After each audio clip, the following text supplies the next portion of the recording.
Bienvenue sur Africa 24 dans cette nouvelle édition de l'Africa Tonight. Voici les titres de l'actualité. La tournée économique du Premier ministre sénégalais Amadou Ba dans les régions de la Casamance s'est achevée ce mercredi 17 janvier. À quelques semaines de l'élection présidentielle, le déplacement du chef du gouvernement, qui est aussi le candidat de la coalition au pouvoir, pose question. Nous le verrons dans cette édition.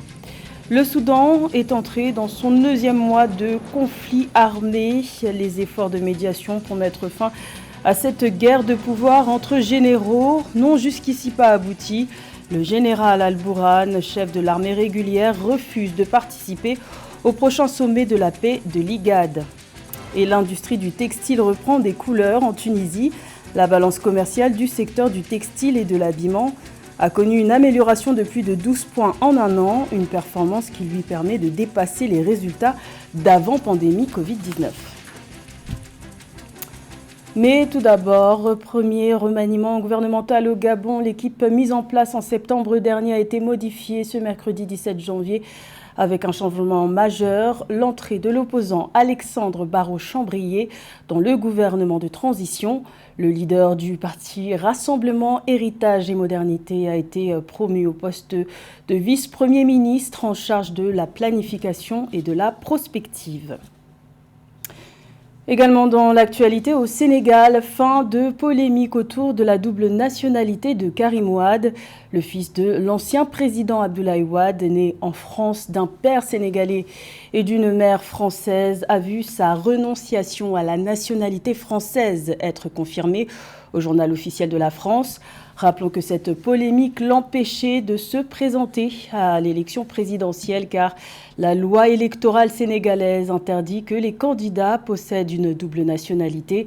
Cette annonce survient quelques jours avant la publication par le Conseil constitutionnel de la liste définitive des candidats retenus pour l'élection présidentielle du 25 février prochain.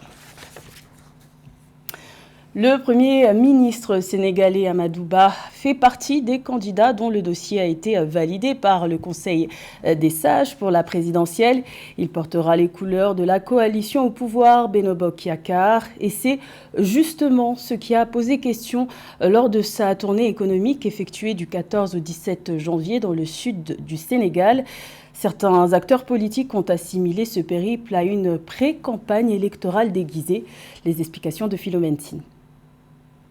Le Premier ministre sénégalais Amadou Ba est actuellement en tournée économique dans le sud du Sénégal. Entamé le 14 janvier 2024, ce marathon économique qui s'achève le 17 janvier 2024 a pour but de dynamiser les perspectives économiques de la Casamance. Il devrait également permettre au Premier ministre Amadou Ba d'échanger avec les populations et de passer en revue les secteurs vitaux de cette région verte du Sénégal.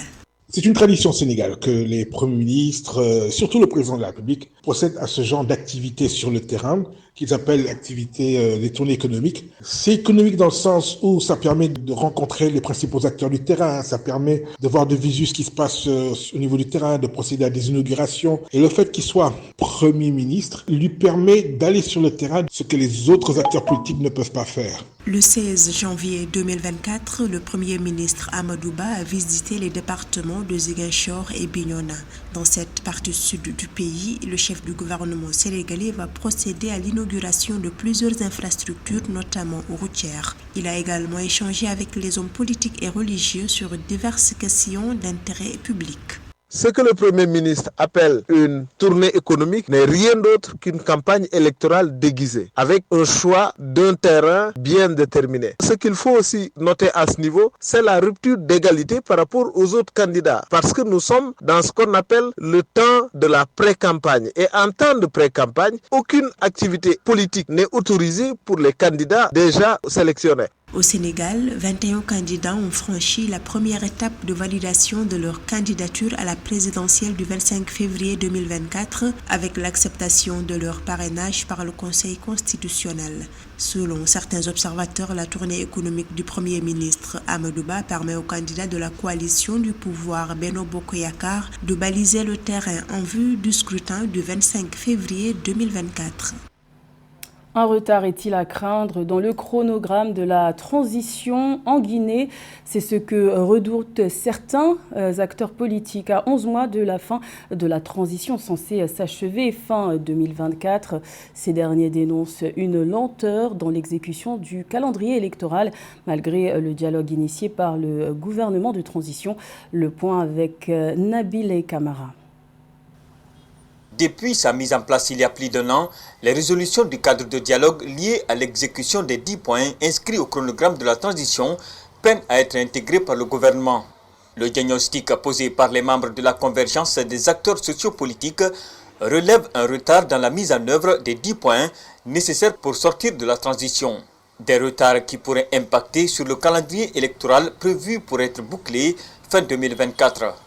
À ce jour, la convergence dit n'avoir aucun indice de l'existence de l'avant-projet de la nouvelle constitution à soumettre au peuple par voie référendaire. Nous sommes encore au point 2, qui est le programme national du recensement à vocation d'état civil, qui doit nous permettre d'avoir un fichier électoral. À date, ce n'est pas encore une réalité. Et à cette allure, si on ne se retrouve pas autour de la table pour en débattre, la nouvelle promesse donnée par le président risque de ne pas voir non plus jour.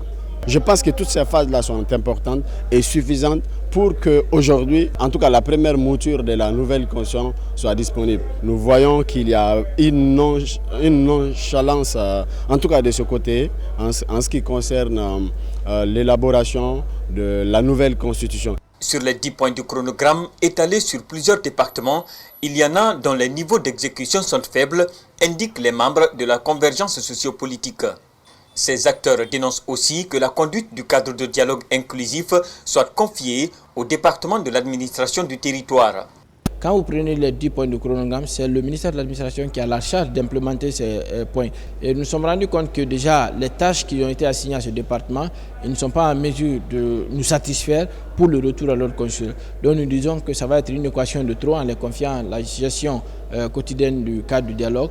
Ces différents constats ont amené les acteurs sociopolitiques à interpeller le gouvernement à travers des recommandations pour accélérer l'exécution normale du chronogramme de la transition. Il s'agit par exemple de la mise à disposition de l'avant-projet de la nouvelle constitution par le CNT et de la relecture de l'accord dynamique signé avec la CEDEAO pour le retour à l'ordre constitutionnel. 9 mois déjà que le Soudan est empêtré dans un conflit armé qui oppose les généraux Al-Bourhan et Mehdi. Les efforts de médiation entrepris jusqu'ici n'ont pas abouti et le prochain rendez-vous prévu ce 18 janvier, initié par l'organisation sous-régionale IGAD, pourrait connaître le même sort. Le général Al-Bourhan refuse de participer à cette rencontre. Les explications de Philomène Tine.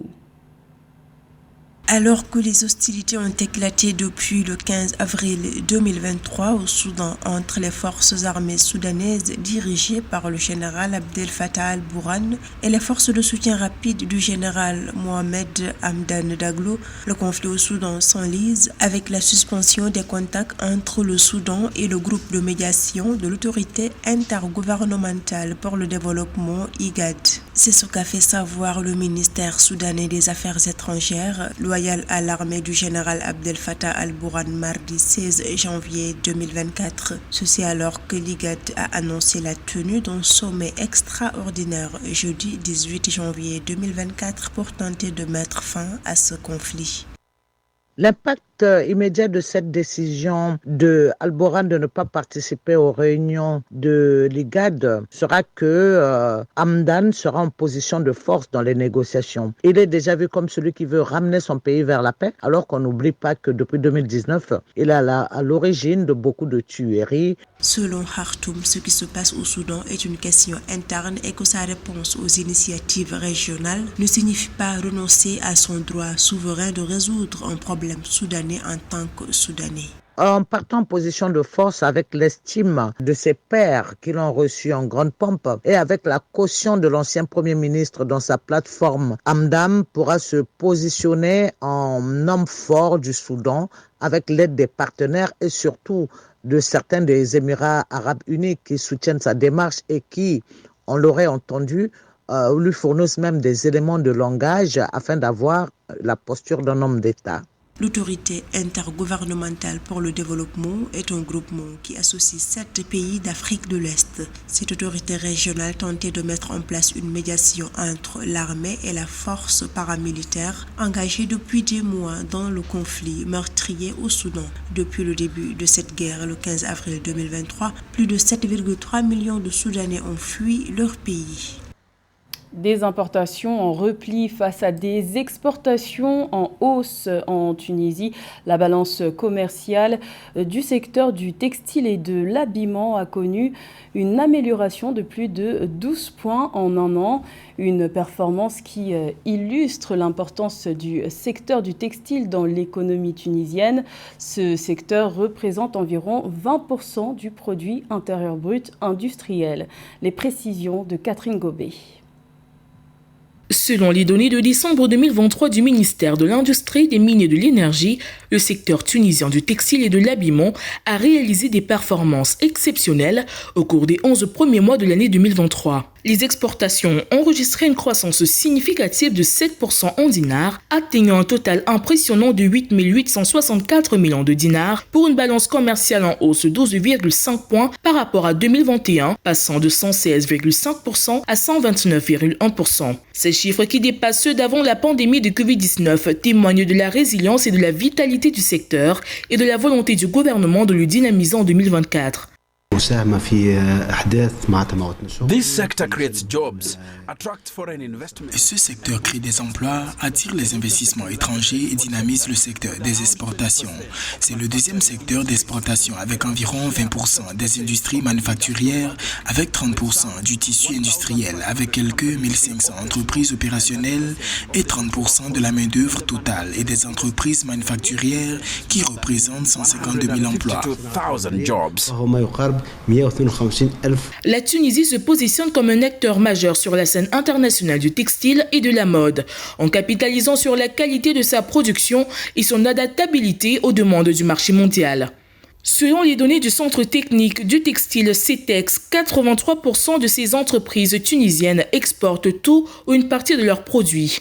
Le chiffre d'affaires annuel des exportations textiles s'élève à 4 000 millions de dinars tunisiens et plus de 170 millions de dinars tunisiens sont investis dans cette industrie chaque année.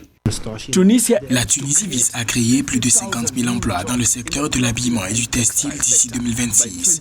Notre objectif est de doubler nos exportations vers le marché européen et de nous ouvrir à des marchés plus prometteurs comme le marché africain.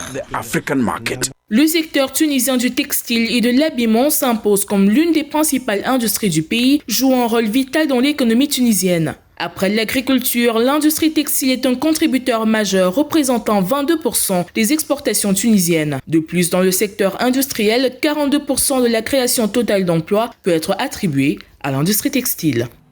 Dans le reste de l'actualité, un chiffre, 3,2 milliards de dollars. C'est le montant des fonds que l'Algérie compte consacrer à la construction de nouveaux chemins de fer. L'annonce a été faite le 16 janvier dans le journal officiel. Ce corridor ferroviaire de plus de 950 km reliera Tindouf à Béchar. Cette ligne devrait être achevée en 2026. Elle sera destinée à transporter les minerais de fer. Rappelons que l'Algérie ambitionne de porter la longueur totale de son réseau ferroviaire national à plus de 15 000 km contre moins de 5 000 actuellement. Qui des éléphants ou des aigles l'emportera? La Côte d'Ivoire, pays organisateur de la CAN 2023 et leader du groupe A, va tenter de se qualifier pour le tour suivant ce jeudi 18 janvier face au Nigeria. Les représentants des deux équipes se sont exprimés ce 17 janvier face à la presse. Écoutons-les au micro de notre envoyé spécial Esther Conan.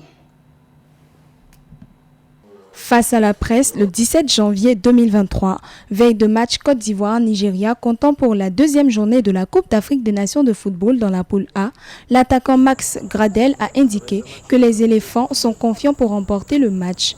En cas de victoire, la Côte d'Ivoire serait qualifiée directement pour les huitièmes de finale. On reste le Nigeria, la Côte d'Ivoire, on n'a peur de personne.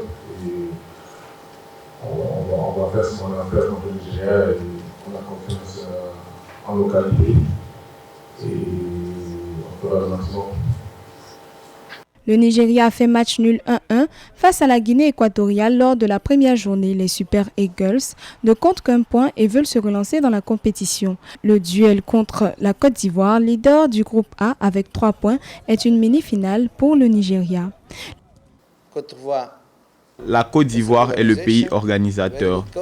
Elle a une très belle équipe et un très bon coach, une bonne organisation. Nous avons besoin de nous battre fort pour les affronter demain.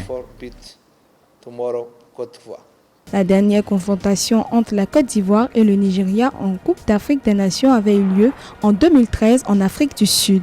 Les Super Eagles éliminaient les éléphants en quart de finale sur le score de 2-1. 11 ans plus tard, les équipes se retrouvent à Abidjan. Les éléphants évoluent à domicile. La rencontre est prévue jeudi à 17h au stade Alassane Ouattara d'Ebimpe. C'était le journal de la rédaction. Merci de l'avoir suivi. L'information continue sur Africa 24.